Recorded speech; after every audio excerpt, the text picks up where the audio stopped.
barely a month into 2023 and we have new movements from Oris in the Big Crown 473, Tag Heuer in the Solargraph, and this time Omega is getting in on the action with their new 9920 caliber with spirate technology in their new Speedmaster Super Racing.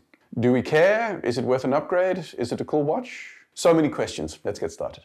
Last year, I think it was, Omega released the new 2-counter series chronographs called the Chronoscope, which was much like the Racing that had 2 counters, but more specifically came in a slightly smaller size, 43mm, and a pulsation indicator in the dial face. The 2-counter Speedmaster Racing has been around for longer than the Chronoscope, where the Racing is a 44.25mm watch with or without moon phase and a number of different material and dial configurations. Where the moon watch Speedy has the lunar heritage, the Speedmaster Racing very clearly leverages a legacy of racing, motorsport and speed. These watches are not quite as out there as the Dark Side of the Moon models, but they are eye-catching, bold, and specialty items. If the Speedy is the E-Class, the Racing is the E-Class Brabus version with racing trim, rear diffuser, and aggressive racing styling. It's not unfair to say that these watches are significantly more niche than the Speedmaster. The competition for the Speedmaster is the Daytona, or Zenith Chronomaster Original. We're talking about iconic, easy-wearing, all-round chronographs. The Racing and this Super Racing is not that. It's not quite a Zenith Defy or a Zenith Defy Extreme.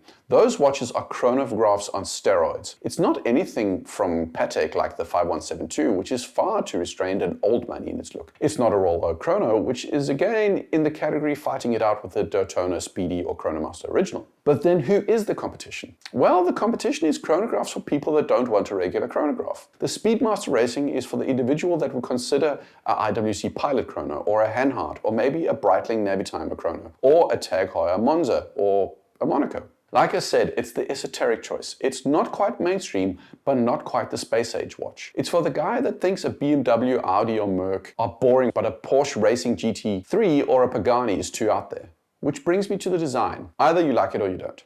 44.25mm is a big watch by any standards, and by today's trends, it's positively Panerai. This alone will put a lot of people off. I'll spare you the how does it wear on my wrist, which has zero value because you don't have my wrist. The only way you'll know is by trying it on. It is a 44.25mm watch. The overall case design is the well-known Omega Speedmaster design with the twisted lugs with alternating polished and brushed components. The pushes are standard non-screw down and the crown is screwed down without crown guards but recessed into the case, which gives the watch a slightly sleeker profile as opposed to the freestanding crown. The case is iconic and one of the prettiest on the market. The bracelet is ostensibly the same one as on the new Speedmaster.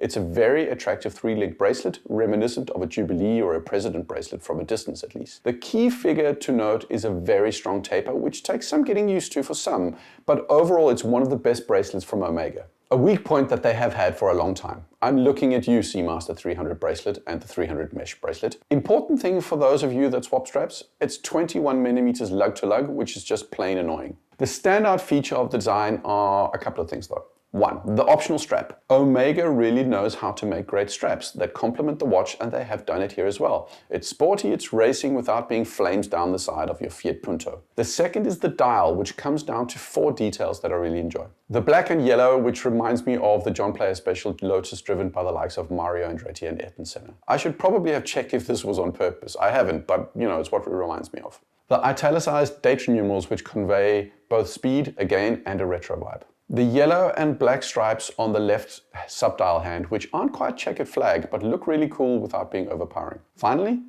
the honeycomb dial pattern. In a world where pretty much every Swiss dial is either plain, gradated, or sunray, it's a welcome variation that works super well. It's detailed and it's unique, and I like it. The only niggle that I dislike are the 2 racing dots at the 12 o'clock position. They just annoy me. Some may find the yellow overpowering and a bit too much, but for me, I like it for what it is. Hammering my point home, this is not a dial that's for everyone. It's not easygoing or easy on the eye for the masses, but for that guy, and you know who you are, it will be perfect. Then there's the new movement with spirate technology. I'm not going to get into super details about it because I find it marginally more interesting than efficiency of electric car batteries.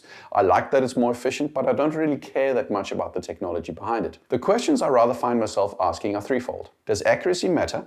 Is it relevant at all? Will it impact servicing costs or right to repair? To question 1, no, it doesn't matter. You know, I'm sorry, but +3, -5, +2, -2, or 0, +2 make no difference to me. Fact is, I usually check my phone for time, and once you've worn a vintage Oyster prints, you kind of get things in perspective in regards to accuracy. It is relevant though for another reason, and that is the anti-magnetic properties. I used to think that this wasn't important to me as well, as I'm not an engineer and never around heavy magnetic equipment. But recently I noticed how there are MagSafe chargers, magnetized pens for notebooks, magnetic locks, and all sorts of everyday electronics that reduce magnetic interference. I even have a work desk that utilizes magnetic cable management, and I have had watches be affected by these things. So better anti-magnetic properties overall are definitely relevant and a plus that are worth considering. Finally, well, not quite like Apple, Omega have built a movement that essentially needs a couple of special tools to adjust and repair the movement. Will this potentially lock you into Omega servicing? No, I don't think so just yet.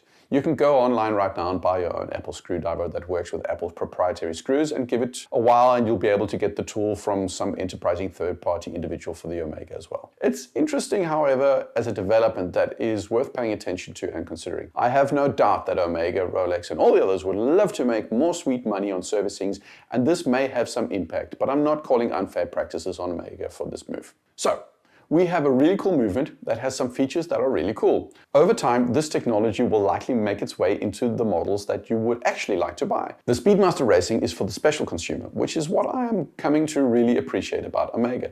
It's not just the Daytona in 2 steel models and nothing else. You have options with Omega, and the Super Racing is an option. The Super Racing is a super option for that person that loves that specific combination of size, layout, color, and dial. That's cool. They could do well to bring it down to 41, 42 millimeters instead. What do you think? Let me know in the comments. Like, subscribe. Cheers.